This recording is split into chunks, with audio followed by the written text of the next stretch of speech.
கர்த்தர் அதிசயங்களை செய்கிறார். ஊழியங்கள் வழங்கும் ஜீவ வார்த்தை. இந்த நாளுக்காக ஏசப்பாவுக்கு நன்றி செலுத்துகிறேன். உங்களை வாழ்த்துகிறேன். ஜீவ வார்த்தை மூலம் ஆண்டவர் உங்களோடு பேசப் போகிறார். உங்களை ஆசீர்வதிக்கப் போகிறார். உங்களை உயர்த்தப் போகிறார். முதலாவது பிறந்த நாளை காண்கிற அனைவரையும் வாழ்த்துகிறேன். அதே போல் திருமண நாளை காண்கிற குடும்பங்களை வாழ்த்துகிறேன். நீங்கள் ஆசீர்வாதமாக இருப்பீர்கள். குறிப்பாக இன்றைக்கு ஜீவ வார்த்தைக்காய் தெரிந்து கொண்ட வேத வசனத்தை வாசிக்க கேட்போமா? 2 ராஜாக்கள் 3வது அதிகாரம் 12வது வசனம். அப்பொழுது யோசாபாத் அவனை நோக்கி, கர்த்தருடைய வார்த்தை அவனிடத்தில் இருக்கிறது என்றான். கர்த்தருடைய வார்த்தை அவனிடத்தில் இருக்கிறது என்றான். இந்த ஜீவ வார்த்தையின் தலைப்பு உங்களிடத்தில் இருக்கிறது என்பார்கள். உங்களிடத்தில் இருக்கிறது என்பார்கள். பாருங்க, அதாவது யுத்தத்துக்கு போகிற நேரத்திலே, அதாவது யுத்த வீரர்களுக்கு தண்ணீர் இல்லாமல் ரொம்ப கஷ்டப்படுறாங்க.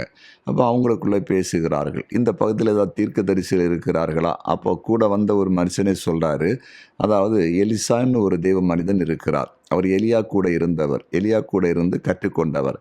அவரிடத்தில் போனால் நமக்கு எல்லா காரியத்தையும் அவர் அறிவிப்பார். தீர்க்க தரிசனமான வார்த்தைகள் அவர் மூலமாய் நமக்கு கடந்து வரும் என்று சொன்ன பொழுது, இப்பொழுது அந்த யோசாபாத்து கூட போன ராஜாவில் ஒருவனாகிய யோசாபாத்து சொல்றான், அவனிடத்தில் தேவனுடைய வார்த்தை இருக்கிறது என்பதை நான் அறிந்திருக்கிறேன். பாருங்க, அதாவது இன்றைக்கு ஆண்டவர் உங்களோடு கூட பேசுகிறார்.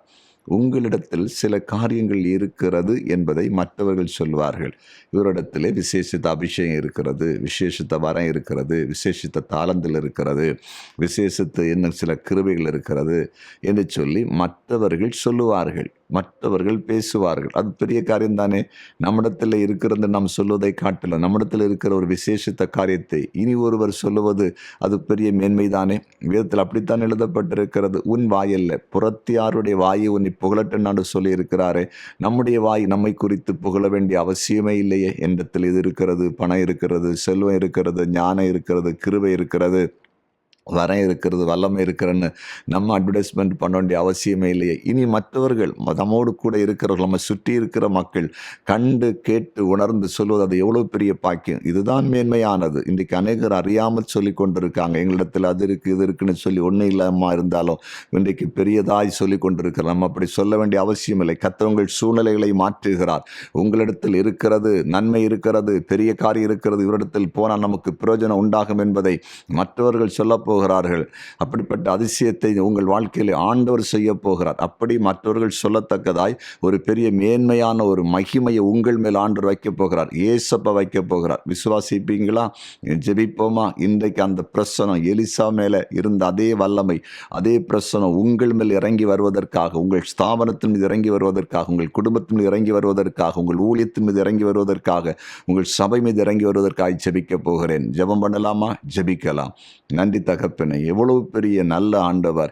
எலிசா மேலே இருக்கிற அந்த கிருபை, அபிஷேகத்தை, வரத்தை மற்றவர்கள் சொல்றாங்க அவனிடத்தில் இருக்கிறது என்பதை நாங்கள் அறிவோம். கர்த்தருடைய வார்த்தை இருக்கிறது, கர்த்தருடைய வல்லமை இருக்குன்னு சொன்னதை போல இன்றைக்கு ஒவ்வொரு இடத்திலும் தேவ பிரசன்னம் இருக்கிறது, வல்லமை இருக்கிறது, வரம் இருக்கிறது, ஞானம் இருக்கிறது, செல்வாக்கு இருக்கிறது, திறமை இருக்கிறது, ஆண்டவர் அதிகாரம் இருக்கிறதை மற்றவர்கள் கண்டு சொல்லத்தக்கதாய் ஒவ்வொரு மேலும் இப்படி வல்லமை இறங்குவதாக தேவ பிரசன்னம் இப்பொழுது இயேசுவின் நாமத்தில் இறங்கட்டும் என்று ஜெபிக்கிறேன்.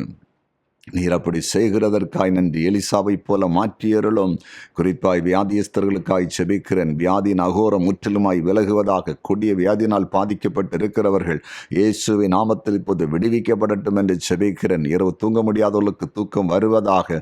குறிப்பாய் படிக்கிற பிள்ளைகளை ஆசீர்வதிக்கிறேன். வேலையில்லாதவர்களுக்கு வேலை கிடைப்பதாக. பிசினஸ் பண்ற எல்லாரும் ஆசீர்வதிக்கப்படட்டும்.